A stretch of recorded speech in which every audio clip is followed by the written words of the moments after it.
Berikutnya, gimana cara kerja asuransi? Kok bisa bayar ya? Ya. Nah, ini kita juga perlu tahu Bapak Ibu supaya kita itu lebih memahami dan kita itu bisa lebih tertarik dengan asuransi jiwa ini Bapak Ibu.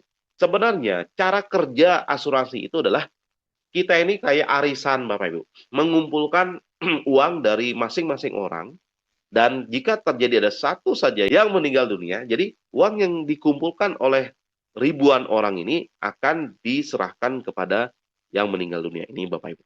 Oke, nah sekarang tentunya perusahaan asuransi pasti akan menentukan yang namanya probabilitas yang terjadi. Dari 1.000 orang ini akan disurvei juga ya berapa orang yang biasanya meninggal dari 1.000 orang per 1.000 orang. Nah, disitulah yang akan membuat perusahaan asuransi itu mampu menentukan premi dan UP-nya. Preminya berapa, UP-nya berapa gitu kan. Nah, misalnya nih, di sini ditemukan dari 1.000 kumpulan, 1.000 orang yang ikut asuransi ini, biasanya probabilitasnya per 1.000 itu ada satu orang yang meninggal. Nah, itu probabilitas yang ditemukan Bapak Ibu. Berarti dari 1.000 orang ini preminya sama semua yaitu 1 juta per bulan. 1 juta per bulan, 1 juta per bulan. Nah, ini yang akan membuat kenapa perusahaan asuransi itu bisa membayar 1 miliar ketika ada satu orang yang meninggal dunia berdasarkan probabilitas ini. Ini ternyata Bapak Ibu, perusahaan asuransi itu sebenarnya sudah mensurvei dan menghitung tentunya ya. Jadi nggak sembarangan menentukan probabilitas itu, pokoknya main tebak-tebak aja, nggak sembarangan kayak gitu ya Bapak Ibu ya. Jadi sudah disurvei. Jadi probabilitas musibah yang terjadi itu 1 berbanding 1.000 misalnya. Dan jumlah uang yang harus dibayar. Ini kan ini adalah sebuah perbandingan antara probabilitas musibah yang terjadi berbanding jumlah uang yang harus dibayar. Dan itu sudah disurvei dan sudah dihitung oleh perusahaan asuransi Bapak Ibu.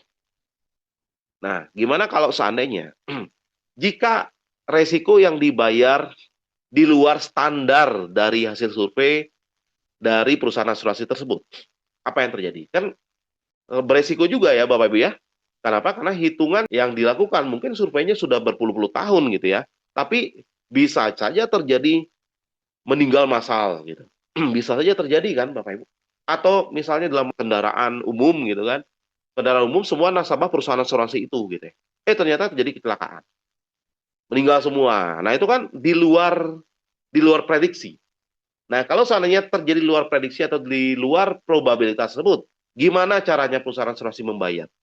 Ya, supaya nggak pilot gitu ya.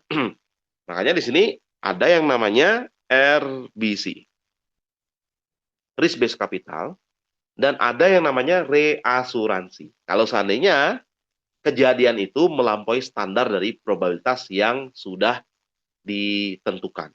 Oke, makanya kita ada RBC.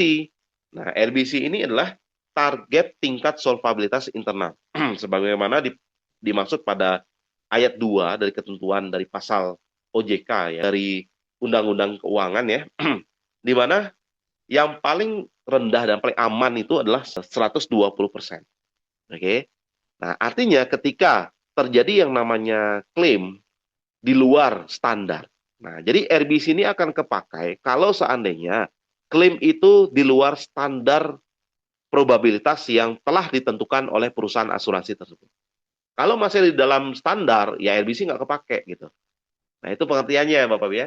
Masih dalam normal-normal aja gitu yang tidak terjadi yang namanya meninggal massal seperti itu. Ya nggak kepake RBC. Ya. Tapi kalau seandainya sudah di luar standar probabilitas, baru RBC ini kepakai. Ya, sebagai pengamannya di sini Bapak Ibu. Makanya dengan 120% itu artinya 100% itu bisa membayar semua kewajiban seandainya. Seandainya semua nasabah meninggal gitu ya. Nah, bisa kebayar Bapak Ibu 100%. Dan bahkan bisa 20% ini untuk membayar gaji sangon karyawan. Itulah RBC 120%. Oke. Nah, berikutnya selain RBC, pengamannya yaitu ada jika risiko yang dibayarkan di luar standar yang ditentukan, itu kita juga ada reasuransi. Nah, di mana reasuransi perusahaan asuransi itu juga mentransfer resikonya kepada perusahaan-perusahaan reasuransi yang dibentuk sendiri oleh perusahaan asuransi tersebut bekerja sama dengan perusahaan-perusahaan asuransi yang lain. Jadi tidak hanya perusahaan asuransi itu yang menanggung resiko terhadap klaim meninggal dunia nasabah-nasabah perusahaan tersebut, tapi perusahaan reasuransi rekanan dari perusahaan asuransi tersebut yang juga membantu menanggung resikonya, Bapak Ibu. Bahkan perusahaan-perusahaan reasuransi itu ada yang bekerja sama dengan perusahaan reasuransi internasional juga ya. Ada di Indonesia, India, Malaysia, Jepang, dan yang lain seperti itu. Nah, kita ini punya 4 perusahaan reasuransi, bahkan nambah 2 lagi, Bapak Ibu. Ya, nambah 2 lagi. Artinya, bisa nggak perusahaan kita membayar klaim? Bisa kan? Karena ada RBC, ada perusahaan reasuransi. Nah, jadi Bapak Ibu, kalau seperti ini, nyaman nggak kita ini untuk berasuransi, Bapak Ibu? Nyaman ya.